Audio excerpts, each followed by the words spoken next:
दोस्तों, बरसात के दिनों में आपने कभी ऐसा महसूस किया हो कि आपने किसी दीवार में हाथ लगाया और वहाँ पे आपको पता चला कि यहाँ करंट मार रहा है, या फिर आपने कभी सीमेंट के पॉल को छुआ और वहाँ पे आपको एहसास हो रहा है कि इसमें ज़रूर करंट मार रहा है, और अगर आपने जूता चप्पल वगैरह नहीं पहना हुआ है तो आपको बहुत ज़ोर का झटका लगेगा, लेकिन अगर आप जूता चप्पल वगैरह कुछ पहने हुए हो तो आपको थोड़ा बहुत एहसास होगा कि भाई हमें करंट तो मार रहा है कहीं ना कहीं से। तो दोस्तों, इसका क्या कारण है और इसका क्या सॉल्यूशन है, आज की इस वीडियो में मैं आपको इसकी जानकारी देने जा रहा हूँ। तो सबसे पहले तो ये जान लेते हैं कि ये करंट मारता क्यों है। सबसे पहले आप ये जान लो कि अगर आपने ले रखा है घर में, यानी अपने घर में करंट का कनेक्शन लिया हुआ है और आपने घर पे वायरिंग कराया हुआ है, खासतौर से अंडर वायरिंग आपने कराया है, जिसमें आपको पता होगा कि जितने भी अंडर वायरिंग होते हैं उसमें सारा बोर्ड लोहे का लगाया जाता है, क्योंकि अंडरग्राउंड होने की वजह से अगर वहाँ पे पटरा का बोर्ड लगाया जाएगा तो वो काफ़ी जल्दी सड़ जाएगा और फिर हमें दूसरा रिप्लेस करना पड़ेगा। इसके लिए वहाँ पे हमेशा लोहा का ही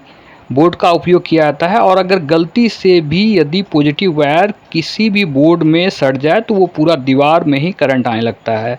ख़ास तौर से ऐसा ही होता है दोस्तों। और अगर आपने अंडर वायरिंग कराया है और आपने पाइप यदि अच्छे से फिट नहीं करवाया है, क्योंकि हम लोग क्या करते हैं कि पाइप को जैसी तैसे फिट करते हैं, क्योंकि जानते हैं कि भाई इसके ऊपर तो हमें फिर प्लास्टर करनी ही है, तो वैसी स्थिति में भी करंट मारने का खतरा होता है, क्योंकि अगर पॉजिटिव वायर हमारा दीवार में कहीं भी टच कर जाए। और ख़ास तौर से ये बरसात में ही इसलिए होता है क्योंकि बरसात के दिनों में आपका घर भले ही सूखा हुआ दिखे, मगर उसमें कुछ न कुछ नमी होती है, और उसी नमी की वजह से करंट पास आउट होता है और आपको एहसास होता है कि भाई करंट मार रहा है। कभी कभी क्या होता है कि हम लोग घर के छड़ में जो हम लोग सरिया यूज करते हैं घर के ढलाई वगैरह में, उसमें भी अर्थिंग दे देते हैं, और ये सरिया जो है पूरे घर के पिलर वगैरह से भी जुड़ा हुआ रहता है। वैसी स्थिति में जब ये पिलर का जो निचला भाग है यदि वो सूख जाता है, तो वैसी स्थिति में भी हैवी लोड होने की अवस्था में हमें करंट का एहसास होता है। तो दोस्तों, इसका उपाय क्या है और आप कैसे इससे निजात पा सकते हो, इसको जान लें। सबसे पहले तो अगर बोर्ड में करंट आ रहा है या फिर किसी खास दीवार में करंट आ रहा है, तो आप सबसे पहले जो नज़दीक का बोर्ड है उसे आप खोल लो और उसके अंदर देखो अच्छे से, ज़रूर कोई पॉजिटिव वायर या पतला वायर कहीं ना कहीं से उस बोर्ड में टच हो रहा है, जो कि मेटल का बोर्ड है। तो अगर ऐसा हो रहा है तो आप सबसे पहले उस वायर को काट के हटा दो वहाँ से, और उस पर टेपिंग वगैरह कर दो ताकि वो बोर्ड में ना टच हो। और निश्चित है कि ऐसा करने से अगर आपको दिख जाता है कोई बोर्ड ऐसा जिसमें कि करंट सट रहा है और उसके वजह से करंट पास आउट हो रहा है, तो आप उसे आसानी से ठीक कर सकते हो। मगर यदि आपको दिखाई नहीं पड़ रहा, आपने सारे बोर्ड चेक कर लिए और ऐसा कोई भी फॉल्ट दिखाई नहीं पड़ रहा है, तो आपको क्या करना है ये जानते हैं। तो सबसे पहले आपको तो सबसे पहले आपको देखना है कि अगर आपके घर पे भी छड़ में यानी सरिया में यदि अर्थिंग का कनेक्शन किया हुआ है, तो आप सबसे पहले उसे हटा दो, क्योंकि उसके वजह से भी करंट पास आउट होता है। और अगर बोर्ड के अंदर कोई भी वायर कटा पटा दिख रहा है तो आप वहाँ पे टेपिंग कर दो, इससे भी आपके घर पे करंट मारना बंद कर देगा। और अगर इसके बावजूद करंट आ रहा है तो आपको क्या उपाय करना है ये आप जान लो। अगर ये सब करने का सरिया और आपने बोर्ड भी देख लिया और सरिया भी का भी कनेक्शन हटा दिया, फिर भी यदि करंट मार रहा है, तो इसका मतलब है कि आपके पॉल पर से जो अर्थिंग आ रही है वो अर्थिंग बहुत कमज़ोर है। तो आपको एक अल्टरनेटिव अर्थिंग देना पड़ेगा। इसके लिए आपको एक लगभग 4 फीट का एक छड़ लेना है। छड़ आप अच्छा मोटा छड़ लेना, लोहे का या फिर तांबे का यदि हो तो बहुत अच्छी बात है।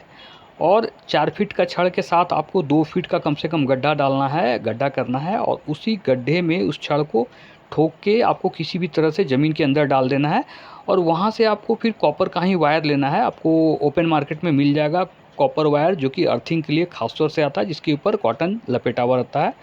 तो वो आप ले आओ और आप सबसे पहले घर में एक अल्टरनेटिव अर्थिंग दो, क्योंकि अगर अर्थिंग आ जाएगी घर पे तो आपका जो भी करंट है और दीवार वगैरह में जो झंझनाहट आ रही है वो पूरी तरह से ख़त्म हो जाएगा दोस्तों। और आपको ध्यान देना है कि यदि यदि आपके घर पे हैवी लोड वाला कोई सामान चल रहा है तो आप उसके लिए अर्थिंग अलग करो। जैसे कि यदि 4-5 हज़ार वाट का हीटर चल रहा है, वाटर हीटर है, तो आप सबसे पहले उसके कनेक्शन को अलग करो मेन लाइन से, क्योंकि अगर आप 3000 वाट से ज़्यादा का लोड के लिए कोई भी एक वस्तु यूज कर रहे हो तो निश्चित है कि वो अर्थिंग का पूरी तरह से बैलेंस बिगाड़ देगा। क्योंकि अर्थिंग यदि आपने अर्थिंग दिया हुआ है घर पे और यदि 5 केवी से भी ज़्यादा परमानेंट लोड हो रहा है तो निश्चित है कि एक्सट्रीम लोड हो रहा है। तो आपको सबसे पहले अर्थिंग बनाना है। और आपको एक बात का और ध्यान देना है कि 5 पिन का जो 5th पिन होता है, आपको उसमें भी निश्चित रूप से अर्थिंग दे देना है ताकि बॉडी में भी करंट ना आए। और अगर आप अर्थिंग दे देते हो तो आपको यकीन मानो निश्चित रूप से आपके घर पे जो भी करंट मारना आपको एहसास हो रहा है, जो झंझनाहट हो रही है, वो बिल्कुल पूरी तरह से बंद हो जाएगा।